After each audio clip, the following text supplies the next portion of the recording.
Hey everyone, I'm William, and I'm making this video just because I wanted to make a short little guide for Monster Super League.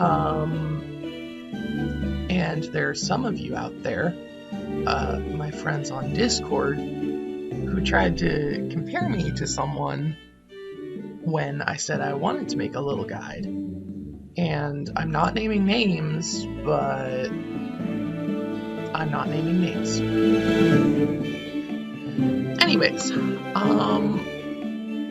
point of this guide, it's pretty small, it's pretty short. I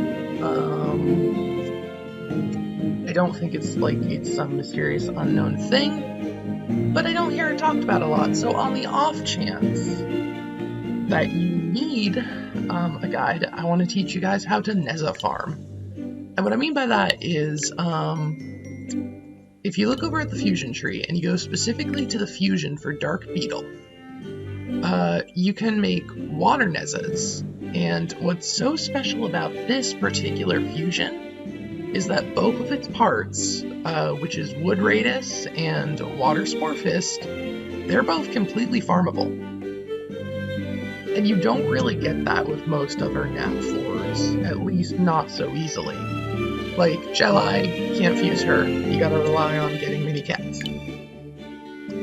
Frog, you can do Frog, but you have to Evo 3 a Nat 1 for Frog. Nehza, you only need to Evo 2 a Nat 2. Hohenheim, it'll take you forever to get to Loki, because one of the reasons we'll explain later for why you might want a Nehza farm, you can't do that with Rocky, you can't do that with Mollusk. It's just not a good time. Same sort of rule applies here. In theory, Tygar is completely farmable, but it's much less efficient, because you have to catch a Nat 3 to make a Nat 3 4 times to make that Nat 3 Evo 2, then you have to do that for a second Nat 3, then you get your Nat 4. And that's a really resource-intensive process. Same sort of deal with Shiva. Make a Nat 3 4 times, make a Nat 3 4 times, then you only get one Nat 4. That's pretty bad. Why this one is so special right here, you need one Evo 2 Nat 3 that is farmable, and one Evo 2 Nat 2 that is farmable. And that makes Nehza incredibly special because she's, well, realistically, she's the easiest fusion Nat 4 you can get. So let's talk a little bit about why would you want to farm Nehza? Like, what's the benefit? As I see it, there are kind of like, I guess, 3 primary benefits. First one being, if you need to build a Nehza to Evo 3, that's a really fast way to do it. You can just make your Nehza, get her up to Evo 3, boom, you're done. The second thing is Rebirth Festival. And Rebirth Festival, at first you might say, most of the Mons are pretty bad. Yes, they are. Some of them are varying degrees of useful, but that's neither here nor there.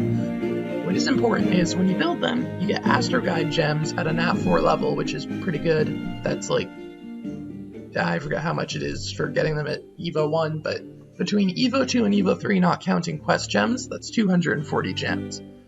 Additionally, every 5 times you summon for the first 2, basically it loops back around, but if you think about it in terms of every Evo 3 you make, you get an extra 600 gems. Although it's costly, because you need to feed in Nat 4s to rebirth for a Nat 4. And normally, if you're like me, and you have been like me and doing what I'm doing, it's very slow to build up your main pool Nat 4s because you feed them into these rebirths, because I just have bad priorities. I should be building a main pool Nat 4s. However, if you spend your time farming Nehza, then, you know, you've got a big old pool of free Nehza you can use. You can just chuck them in here guilt-free, build whichever rebirth mon you want for Astro Guide or use. Bob's your uncle. So what's the other upside of making an Evo 3 Nehza? Or, excuse me, fusing a Nehza. So we're gonna real quickly make ourselves one Nehza. And I will say, point of remembering the gold required to make one Nehza, that's 470k gold. which is pricey. But there are drawbacks and gold sinks to everything in this game, so you gotta weigh, like, is making these Nehzas worth your gold costs? Who knows, you can say. You'll have to weigh that for yourself. So here we go. We've spent 170k gold to make our Evo 2s. And now we're going to go over to Fusion, and we're going to spend 300k gold to make our Nehza.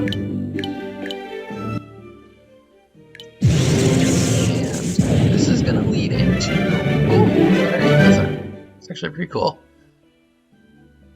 I was planning on doing something with a normal Nehza, but now we have a variant, but still gonna do it just for educational purposes, it's fine. So, here's the other reason why you might want to fuse Nehzas. If you look at a mon that's 6 stars or above, you can give them Essence to enhance them. Here's just an example of one of mine, very cool. Essences, it can be slow to build up. Here's the thing though, the amount of essence you get from releasing a mon is based around its natural star rarity. So if you're Nat 1 or Nat 2, you don't give essence. Sorry, that would be way too easy to farm. If you're a Nat 3, you get about 15 to 17, somewhere in that range, maybe a little more, maybe a little less. If you're a Nat 4, you give about 150 to 170, a little more or less, in addition to whatever randomly generated prize you get. Now here's the thing. You might be saying, yeah, but why don't I just release my Nat 3s?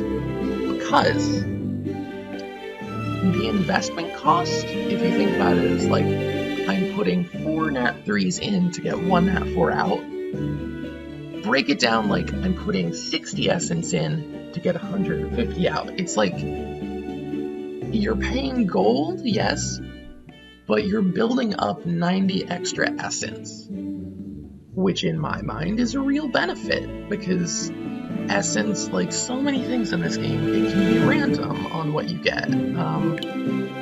You can randomly get the wrong stat, or you can get the wrong value of it. I'm not going to roll now because I'll probably just waste the essence, but, you know, it's a thing that can happen. So, if you can farm and release Nat 4s easily and build up a ton of essence, that could really help your account progression, in my mind.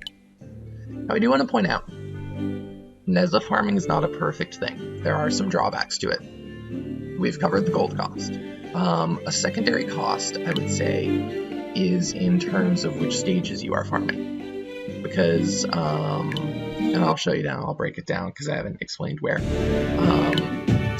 You get water mushy from a few places, I think. I get mine from Aria Lake, just so I remember where it is. What Radius is the rare encounter of Aurora Plateau.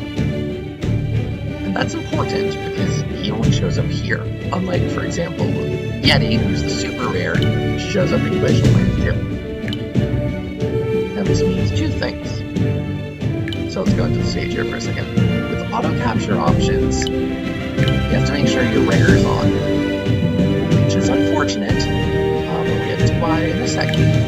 You also can't go anywhere besides Aurora Plateau, which is unfortunate.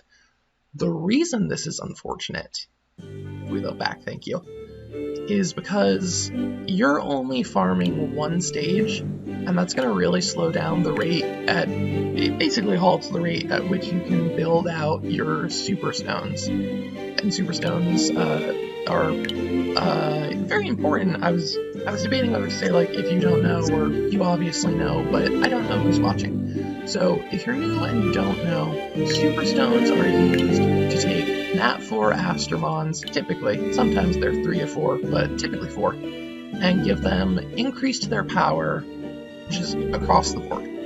So it's very useful to use your time crafting super stones. If you're Nehza farming, you can't really do that.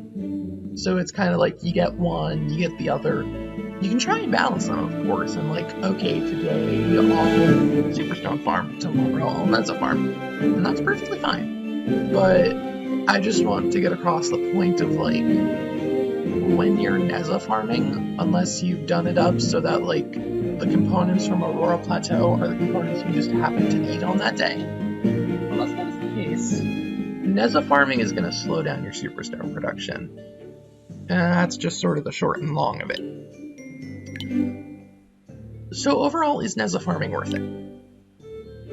I think it depends, like a lot of things in this game.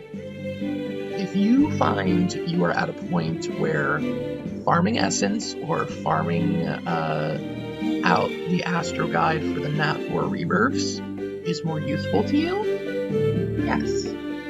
If you're at a different point where you're like, I would rather have the super stones right now and maybe not spend as much gold, then maybe not. Anyways, I just wanted to give you guys some food for thought on that. I hope you enjoyed this video, and let me know if you want to see more. This was fun. Have a nice day.